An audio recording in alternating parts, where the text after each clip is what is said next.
ये सामने जो टावर देख रहे हैं, ये राजस्थान की शान और चित्तौड़ की पहचान। 37.9 मीटर है, 122 फीट इसकी ऊंचाई है। ये विजय स्तंभ के नाम से प्रसिद्ध है, विजय स्तंभ, विक्ट्री टावर। ओके। 1433 से लेकर के 1468 तक जिस फोर्ट के राजा थे उनका नाम था महाराणा कुंभा। महाराणा कुंभा 1448 के अंदर सारंगपुर के युद्ध में दो मुस्लिम स्टेट पर एक साथ विजय हासिल करके लौटे थे, महमूद खिलजी और गुजरात का सुल्तान कुतुबुद्दीन ऐबक। दोनों को बंदी बना करके लाए थे। जो विजय हुई थी, उस विजय को चिर स्मरणीय बनाए रखने के लिए ये टावर बनाया गया, जिसका नाम रखा गया विजय स्तंभ। अगर इसको आप दूर से देखते हैं तो ब्रॉड, नेरो ब्रॉड, शिव के डमरू की तरह नीचे चौड़ा, ऊपर चौड़ा और बीच में पांचवा माला बिल्कुल छोटा आएगा। ये 9 माला है। अंदर बाहर में रामायण, महाभारत, विष्णु, गुरु, सरस्वती की मूर्तियां विराजित है। नीचे से लेकर के ऊपर तक 157 गोल गोल सीढ़ी बनी हुई चढ़ने के लिए। बट कोरोना के पहले 2 गज की दूरी, मास्क है जरूरी थे। 2019 के आसपास इसको बंद कर दिया गवर्नमेंट ने। बाकी पहले लोग अंदर तक जाते थे। मंडल नाम के शिल्पी ने, जेता नेप और पुंजा नाम के कारीगर ने 1448 में इसकी नींव रखी थी और 1508 में बन के रेडी हुआ था और 90 लाख रुपए चांदी की करेंसी खर्च हुई थी उस जमाने में इसके बाद अनुमानित। इसको बनाने की वजह एक जीत है, ताकि उसको अमर बनाना जीत को। तो इसको अपन बोल करके आज भी उस जीत को अपन याद कर रहे हैं। तो यह है विजय स्तंभ। महाराणा कुंभा अपने आप में एक वास्तुकार भी थे, शिल्पकार भी थे और एक साहित्यकार भी थे। उन्होंने एक टीका भी लिखी थी अपने नाम से। तो ये एक इतनी हाइट के ऊपर बनाने की वजह यह रही है कि इस किले का मुख्य द्वार इस दिशा में है और राजमहल इस दिशा में है, जो आप देख के आए हैं। तो अपन भी जैसे घर में कोई मकान बनाते हैं तो आगे का प्लेटफॉर्म डाउन रखते हैं और पीछे का बेस प्लेट अपन ऊपर लेते हैं। तो यहाँ के राजा के महल नीचे दबे हुए हैं और इस किले का मुख्य द्वार महलों से ऊपर है।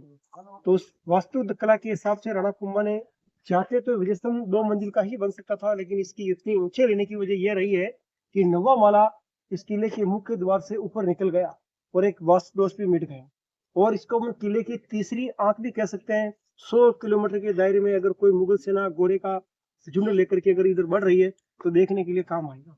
तो ये बहुत दूर दूर की सोच करके बनाया गया राणा कुंभा द्वारा विजय स्तंभ है, जो राजस्थान की हर बुक्स के आपके इसके फोटो मिल जाएंगे। और ये इसके नीचे जहाँ अभी आप खड़े हैं इस पूरे प्रांगण में, ये पूरा जो ग्राउंड है, ये 40 फीट डीप यहाँ पर टैंक था, पहले खड्डा था। यहाँ पर चंदन और घी की आग लगाने के बाद में जब जब इस फोर्ट के ऊपर संकट के बादल बन रहा है, तो यहाँ के राजपूत ने युद्ध का मैदान चूज किया और यहाँ की महारानियों ने अपने स्वाभिमान की रक्षा के लिए यहाँ चिता में प्रवेश किया। तो first time Padmini, second time Karnavati और थर्ड टाइम फुल कवर। 16,000, 13,000 और 7,000 3 बार जोरिया हुए। गवर्नमेंट ने 1956 में इस दुर्ग को अपने संरक्षण में लिया। तो यहाँ बिखरे हुए पत्थर, अस्त व्यस्त राख और बड़ी बड़ी झाड़ियां हो गई थी। तो राज परिवार के आदेश के अनुसार इस कुंड की सफाई हुई थी। यहाँ बहुत सारी मात्रा में हड्डियां और राख निकली, जिसका डीएनए हुआ। जो लेडीज की निकली, सोने चांदी के आभूषण पाए गए। तो राज परिवार के आदेश के अनुसार गवर्नमेंट ने इसको डेवलप करके बगीचा बनाया और इधर में एक हवन कुंड दे रखा। देखिए आप, जो रॉयल फैमिली प्रेजेंट टाइम में भी उदयपुर रह रही है, राणा प्रताप की वंशावली, वो साल में एक बार यहाँ आती है। और मार्च महीने में कृष्ण शुक्ला एकादशी दशा माता के सेकंड डे यहाँ बैठ करके हवन करती है और उन समस्त वीरांगनाओं की आत्माओं की शांति के लिए यज्ञ किया जाता है। तो ये यज्ञ सारा हवन सामग्री यहाँ होती है। ये पूरा जोर स्थल है और कहते हैं कि सर यहाँ पर कई प्रकार के दृश्य हुए हैं। एक मिनट के लिए आप कल्पना करिए कि आप सभी लोग इस किले के सोल्जर हैं और आपके इस दुर्ग की जान खतरे में है। नीचे मुगलों की सेना खड़ी हुई है और आपके पास अस्त्र शस्त्र भी बहुत कम है, क्योंकि आपके राणा एक बहुत बड़ी विजय में लौट रहे हैं। उनकी रास्ते में डेथ होगी। राणा सांगा, कर्णावती के हस्बैंड, बाबर के साथ खानवा का फाइट किया भरतपुर और मथुरा के बीच में, और वहां से लौट रहे थे। उनकी रास्ते में डेथ हो गई थी, राजगद्दी खाली हो गई और गुजरात के सुल्तान की चढ़ाई हो गई। तो उस समय यहाँ कुछ गिने चुने लोग थे जिनका नाम था, सरदार थे, उनका नाम था रावत जग्गा और रावत बाग सिंह। तो रानी कर्णावती ने उन दोनों को बुला करके जब मीटिंग करी, तो रानी कर्णावती के सामने उन दोनों राजपूतों ने बड़ी बहादुरी से कहा कि महारानी आपके आदेश का इंतजार है, उस मुगल की आंख निकाल करके आपकी शरण में रख देंगे, आप हुक्म तो करिए।